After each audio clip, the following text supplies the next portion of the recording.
ہوا ہے، تو جہاں کہیں بھی ایسا نشان آ جائے جو لفظ کے ساتھ جڑا ہوا ہو تو ہم اس کو کیا کہیں گے؟ عین۔ اس کو ہم کیا کہیں گے؟ عین۔ ایسا ہی نشان آ جائے اور اس کے اوپر نقطہ ہو تو پھر وہ کیا بنے گا؟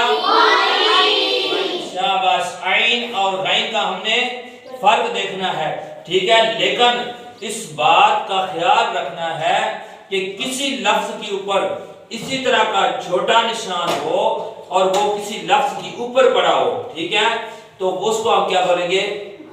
حمزہ، ٹھیک ہے، اس کو ہم کیا بولیں گے؟ عین۔ عین وہی لفظ ہوتا ہے، یہ والا نشان جو ہم 1 2 3 4 5 6 7ویں لائن کا جو ہم پہلا لفظ پڑھ رہے ہیں عین، اگر کسی لفظ کے شروع میں اس طرح کا نشان آ جائے، ٹھیک ہے، تو پھر وہ کیا بنے گا؟ عین۔ وہ کیا بنے گا؟ عین۔ اور اسی طرح کا نشان آ جائے اور اس کے اوپر نقطہ ہو تو پھر وہ کیا بنے گا؟ شاباش۔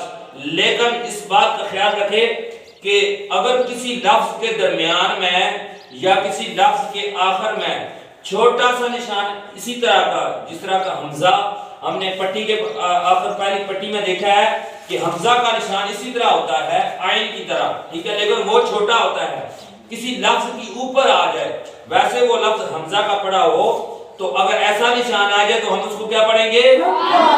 حمزہ۔ لیکن اگر کسی لفظ کے درمیان میں ایسا نشان آئے تو وہ عین نہیں ہوگا، وہ کیا ہوگا؟ حمزہ ہوگا۔ شاباش۔ آگے والا لفظ پڑھیں گے،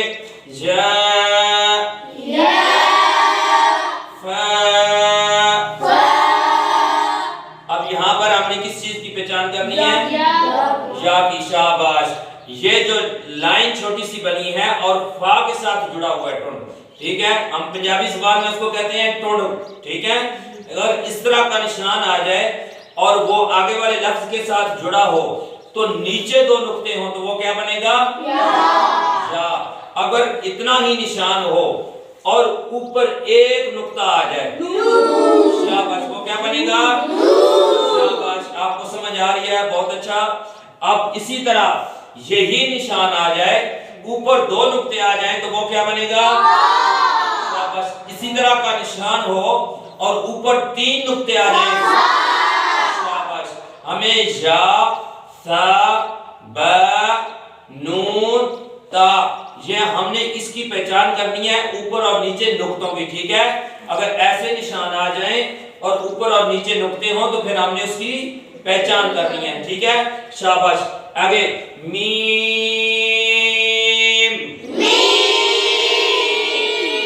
الف۔ اب یہاں پر ہم نے میم کی پہچان کرنی ہے، ٹھیک ہے، میم ہم نے قرآن قاعدے میں پڑھا ہے میم وہ پورا بنا ہوتا ہے، ٹھیک ہے، لیکن یہاں پر میم کا وہ نشان آیا ہے، ٹھیک ہے، اگر ایسا نشان آ جائے تو ہم اس کو کیا پڑھیں گے؟ میم۔ شاباش۔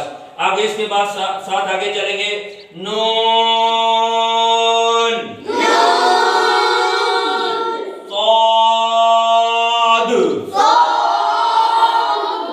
اب وہی نشان جو ہم نے یا والا پڑھا تھا، یہی نشان اب ٹنڈ وہ آگے آ گیا ہے تو ہم اس کی پہچان کر رہے ہیں کہ یہ کیا لفظ ہے؟ شاباش۔ ہمیں اس کی پہچان ہو چکی ہے، ٹھیک ہے، آگے ہم پڑھیں گے، قاف، صاد، آگے والا لفظ پڑھیں گے، قاف،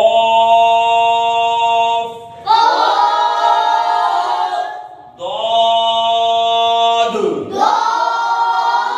شاباش۔ اب نیچے والی لائن پہ آئیں گے، پہلے جو ہم نے پڑھا ہے کہ یا اور نون، اسی طرح کا یہ نشان نیچے پہ آ گیا ہے، ٹھیک ہے، نون،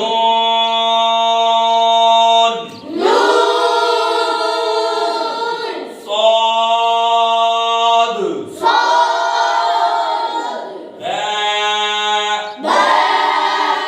اب یہاں پر یہ 3 لفظ لکھے گئے ہیں، ٹھیک ہے، اب ہم نے ان تینوں لفظوں میں کس چیز کی پہچان کرنی ہے؟ صاد، ٹھیک ہے، کس کی پہچان کرنی ہے؟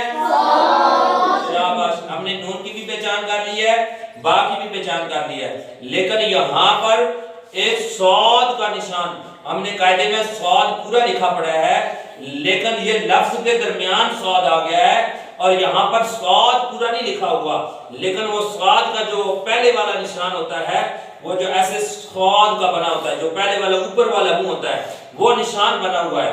اگر ایسا نشان آ جائے کسی لفظ کے درمیان میں تو ہم اس کو کیا پڑھیں گے؟ شاباش۔ اگر اسی طرح کا نشان آ جائے اور اوپر نقطہ پڑا ہو شاباش تو ہم اس کو پڑھیں گے ضاد، ٹھیک ہے؟ تو ہم نے صاد کی ہم نے پہچان کی ہے اور ضاد کی، ٹھیک ہے؟ اب اسی طرح ہم اس لفظ کو آگے پڑھیں گے فا صاد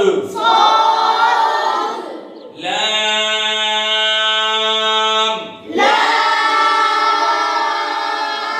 شاباش۔ اپنے قاعدے کی طرف توجہ رکھنی ہے، ساتھ انگلی رکھنی ہے، جو لفظ ہم پڑھ رہے ہوں اس کے اوپر انگلی رکھ کے